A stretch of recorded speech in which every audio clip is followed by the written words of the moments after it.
تو اہل سنت کی کتاب میں نے جس طرح سے عرض کیا کہ ان کی کتابوں سے ثابت ہے، الملل والنحل علامہ شہرستانی کی، اس کے علاوہ آپ معین کاشفی ان کا اہل سنت کا تاریخ کا عالم ہے، ان سب نے لکھا ہے کہ دوسرے خلیفہ نے جو دروازہ گرایا تھا اس کی بنیاد پر شہزادی کونین علیل ہوئی، بیمار ہو گئی، اور بیماری کا بہت زیادہ اتنے حالات، اتنی تکلیف دی کہ شہزادی کونین اپنے بابا کی قبر پہ جا کے گریہ کیا کرتی تھی، یہاں تک کہ ان کو رونے تک نہیں دیا گیا۔ آپ جانتے ہیں روایتوں میں آ چکا ہے کہ لوگ شکایت کرتے تھے مولا کائنات سے کہ فاطمہ سے کہو یا دن میں روئیں یا رات میں روئیں، تو مولا کائنات نے پھر شہزادی کے کہنے پہ ایک بیت الحزن تعمیر بنایا تھا شہزادی کے لیے، جس میں شہزادی امام حسین کو لے جاتی تھی، وہاں گریہ کرتی تھی۔ تو یہاں تک کہ تکلیف اتنی تھی کہ سر پہ رومال باندھ لیا تھا، ہاتھ میں عصا آ چکا تھا، اور وہ شعر مشہور معروف 18 سال کی عمر ہے، اور یہ ضعیفی کا عالم دیکھیں آپ کہ بال سفید ہو چکے ہیں، کمر جھک چکی ہے، اور شعر بارہا بابا کے اوپر جو مرثیہ پڑھتی تھی، اور یہ شعر اس میں صبت علیہ مصائب لو انہا صبت علی الیام سرنا لیالیہ، کہ آپ کے بعد مجھ پر وہ مصائب ٹوٹے کہ اگر وہ دن پر پڑھتے تو وہ شب میں تبدیل ہو جاتے۔ تو اس طریقے سے اب علالت کا سلسلہ چلتا رہا، وقت مر قریب تھا کہ ایک دفعہ یہ دونوں خلیفہ اول خلیفہ دوم الامامہ والسیاسہ ابن قتیبہ راوندی کی کتاب میں یہ روایت انہوں نے لکھی ہے کہ یہ دونوں آئے، اور دوسرے صاحب نے پہلے سے کہا کہ چلو فاطمہ کے پاس چلتے ہیں، ہم نے انہیں کافی تکلیف دی ہے، آئے، اور اس کے بعد مولا کائنات سے ریکویسٹ کی، تب جا کے ان کو گھر میں داخل ہونے کی اجازت ملی۔ اس کے بعد شہزادی کی بارگاہ میں جیسے ہی آئے تو شہزادی نے منہ موڑ لیا۔ تو ایک دم سے یہ معافی کا کیسے، مطلب کیا واقعی میں دل میں معافی کے لیے کچھ تھا، یا اگر دل میں ہوتا تو یہ سب ہوتا ہی نہیں، یعنی ایک شو آف ہے ایک طریقے سے پولیٹیکل؟ اب آپ جو بھی پولیٹیکل ایشوز کو حل کرنے کے لیے، ٹھنڈا کرنے کے لیے حالات کو، یا دنیا والوں کو جو بھی ہو، ان کا مقصد موٹیو جو بھی ہو، یہ تو ان کو قبر سے نکالا جائے تو ہی بتا پائیں گے کہ ان کا مقصد کیا تھا۔ بہرحال کہ یہ آئے، شہزادی نے دیوار کی طرف رخ کر لیا، ان سے منہ موڑ لیا، انہوں نے سلام کیا، شہزادی نے جواب سلام تک نہیں دیا۔ تو اس قدر ناراض تھی، اتنی تکلیف دی تھی انہوں نے کہا کہ شہزادی ہم شرمندہ ہیں، بہت ہی آپ سے معذرت چاہتے ہیں، اور ہم آپ کو آپ کا حق دے دیتے اگر آپ کے بابا کی حدیث ہمارے سامنے نہ ہوتی، جو انہوں نے حدیث من گڑت پیش کی تھی کہ ہم انبیاء کا گروہ نوارث بناتے ہیں، نوارث بنتے ہیں، ما ترکنا صدقہ، جو ہم چھوڑتے ہیں وہ صدقہ ہوتا ہے۔ شہزادی نے کہا کہ اچھا ایک بات بتاؤ کہ تم دونوں سے میں پوچھنا چاہوں گی کہ ایک روایت تم نے میرے بابا سے سنی ہے؟ کہا کون سی روایت؟ کہا میرے بابا نے کہا تھا کہ فاطمہ کو جس نے غضب نہ کیا اس نے مجھے غضب نہ کیا، فاطمہ کو جس نے راضی کیا اس نے مجھے راضی کیا۔ کیا تم دونوں نے روایت سنی؟ دونوں نے تصدیق کی کہ ہاں ہم نے یہ روایت پیغمبر اکرم سے سنی ہے، بالکل صحیح ہے، اس پر ہر آدمی اتفاق کرتا ہے۔ ان دونوں نے ایکسیپٹ کیا، شہزادی نے پہلے قبولوا لیا۔ اب اس کے بعد شہزادی نے ایک جملہ کہا کہ قسم خدا کی میں تم دونوں سے ناراض ہوں۔ ناراضگی واضح کر دی، کلیئر کر دیا۔ پیغمبر نے کیا کہا تھا؟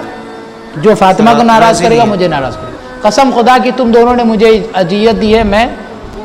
تم سے ناراض ہوں۔ یعنی رسول خدا ظاہر ہوتا ہے کہ ان سے راضی نہیں تھے، ایک دو نمبر دونوں سے۔ جی یہ دونوں معاملے۔ اس کے علاوہ یہ صرف اتنا ہی نہیں ہے، شہزادی نے کیا کہا کہ جب میں بابا سے ملاقات کروں گی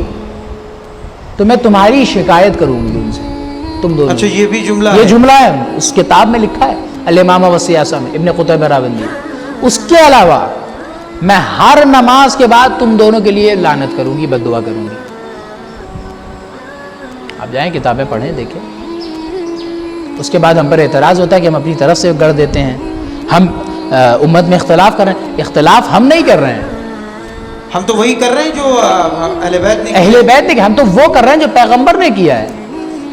سنت رسول۔ ہم تو آپ سے بھی کہہ رہے ہیں کہ آپ ہماری طرف آئیے، وہ بات آپ وہ مانیے جو حق ہے۔ ہم تو آپ سے، ہم کو آپ کو اتحاد کی دعوت دے رہے ہیں۔ انداز تھوڑا سا بیٹر ہونا چاہیے تبرہ کا، وہ ایک جی یہ ایک پوائنٹ ہے کہ ہمیں اس کو سلیقے سے ود پروف وداؤٹ ایویڈنس کوئی بات نہیں کہنی چاہیے، ہر بات دلیل کے ساتھ ہونا چاہیے، لاجیکل ہونا چاہیے، اور ایک معیار، اور بعض ہمارے یہاں یہ خرابیاں ہیں، ہم اس کو ایکسیپٹ کرتے ہیں، معیار ہونا چاہیے، معیار ہونا چاہیے اس تبرے کے معیار کو، ایسا نہ لگے کہ ہم شیعان علی نہیں ہیں جی، وہ ادب اور تہذیب ہونی چاہیے جو فاطمہ زہرا نے خطبہ فدق میں دکھائی دی، کہ حدیث اور قرآن سے بات کرو، لاجک سے بات کرو، تبرہ ہو تبرہ مگر سلیقہ ہونا چاہیے، پروف ہونا چاہیے، ایویڈنس ہونا چاہیے، بغیر ایویڈنس کے بدتمیزی کے ساتھ، بے ادبی کے ساتھ کسی کے ساتھ ہم معاملہ نہیں کر سکتے، نہ ہی کوئی بات چیت کر سکتے ہیں۔ یہ شہزادی کونین کا سلیقہ آپ دیکھیں کہ شہزادی یہی بات سیدھے سیدھے کہہ سکتی تھی کہ نہیں کہ میں تم دونوں سے راضی ہوں، جاؤ بھاگ جاؤ یہاں سے، نہیں کہا، وتھ پروف بات کی کہ تم میرے بابا کی حدیث یہ سن چکے ہو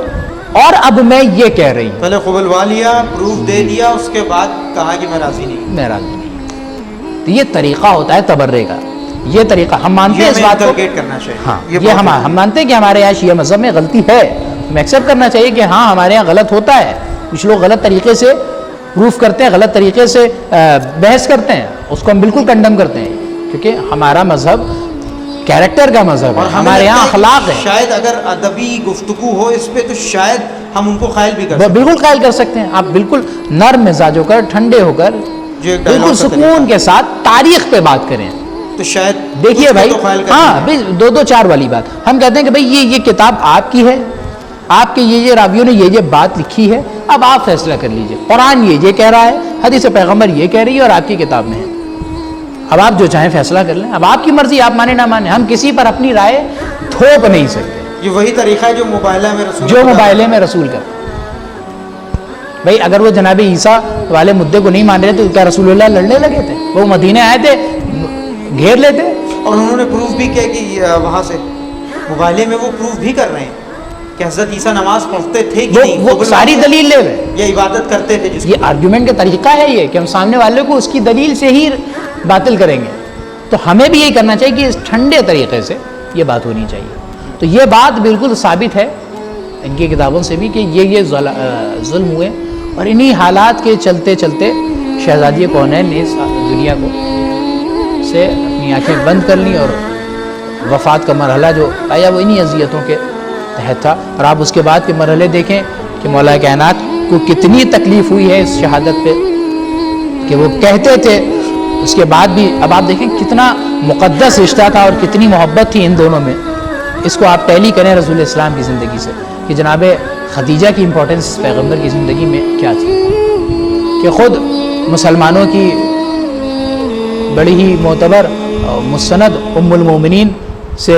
روایت ہے کہ پیغمبر اکرم نے جب تک خدیجہ زندہ تھی کسی سے شادی نہیں کی، اتنا محبت تھی اور پیغمبر کو ضرورت ہی نہیں تھی کسی کی جب تک خدیجہ زندہ رہی، اور وہی کام مولا کائنات نے بھی کیا، جب تک فاطمہ زہرا زندہ رہی مولا کائنات نے کسی سے عقد نہیں کیا، کیوں؟ فاطمہ کافی تھی، فاطمہ زہرا نے اتنا زیادہ خیال رکھا ہے کہ خود مولا کائنات کا جملہ مشہور معروف ہے، میں جب دنیا بھر کی تھکن اور دنیا بھر کے ستم برداشت کر کے گھر میں آتا تھا تو میں فاطمہ کے چہرے کو دیکھتے ہی میری ساری تھکن دور ہو جاتی تھی۔ تو یہ کیریکٹر ایک زوجہ کا کیا ہوتا ہے، ایک بیوی کا کیا ہوتا ہے، یہ مولا کائنات نے واضح کرایا۔ اور اس کے بعد ایک مولا کائنات کا تاریخی جملہ کہ اگرچہ فاطمہ مجھ سے جدا ہو گئی، میری زندگی سے جا چکی ہیں، پھر بھی میں ان کی خوشبو کو اپنے ذہن میں پاتا ہوں، یہ معیار ہے، یہ معیار ہے۔ تو یہ شہزادی کونین کی ایک بڑی ہی غمزدہ داستان تھی کہ جس پر مسلمانوں کو چاہیے کہ ڈیپلی پڑھیں، خوب تحقیق کریں، خوب ریسرچ کریں۔ ہم کسی کو فورس نہیں کرتے، نہ ہم چاہیں گے کہ ہمارے ساتھ کوئی فورس کرے، ہمارے ساتھ آپ پروف سے بات کیجئے، ہم بھی پروف سے بات کریں، تو ہم بھی دلیل دے رہے ہیں، آپ بھی اپنے صحیح ہونے پر دلیل دیجیے۔ یہ ساری چیزیں انکلکیٹ کہیں نہ کہیں ہمیں یوتھ میں بھی یہ چیزیں آنی چاہیے کہ ڈسکشن ہونا چاہیے، ریسرچ ہو اور ایک پراپر ڈائلاگ ہو جس سے ہم بات کو کہیں نہ کہیں کچھ کو تو تبدیل شاید، مگر اختلاف نہیں کرنا ہے، اس بات کو مد نظر رکھتے ہوئے ہمارا کام ہے لوگوں کے سوئے ہوئے ضمیر کو بیدار کرنا، تو ہمیں اسے علم سے کرنا ہوگا، کتابوں سے کرنا ہوگا، تاریخ سے کرنا ہوگا، وزڈمز کے ساتھ کرنا ہوگا۔ ہم اس طریقے سے اپنی رائے تھوپ کر کسی کے اوپر اپنے لیے اس کے دل میں نفرت تو پیدا کر سکتے ہیں، مگر محبت کبھی اس سے ایجاد نہیں ہو سکتی۔ ہمیں نہیں پتہ کہ کل کو وہ شاید ہماری اس بات کو مان لے اور اس میں عقل سلیم پیدا ہو جائے. اور جی تو وہ آپ ٹھنڈے مزاج سے اس بات کو پیش کریں. انشاءاللہ پروردگار عالم بھی مددگار ہوتا ہے اس حالات میں. جب انسان ہدایت پانا چاہتا ہے وہی ہے کہ آپ خدا کی راہ میں قدم بڑھائیں تو وہ آپ کی طرف 10 قدم بڑھائے گا. تو آپ کوشش کریں گے, تحقیق کریں گے, ریسرچ کریں گے, حق باتیں واضح ہوتی چلی جائیں گی. جتنی بھی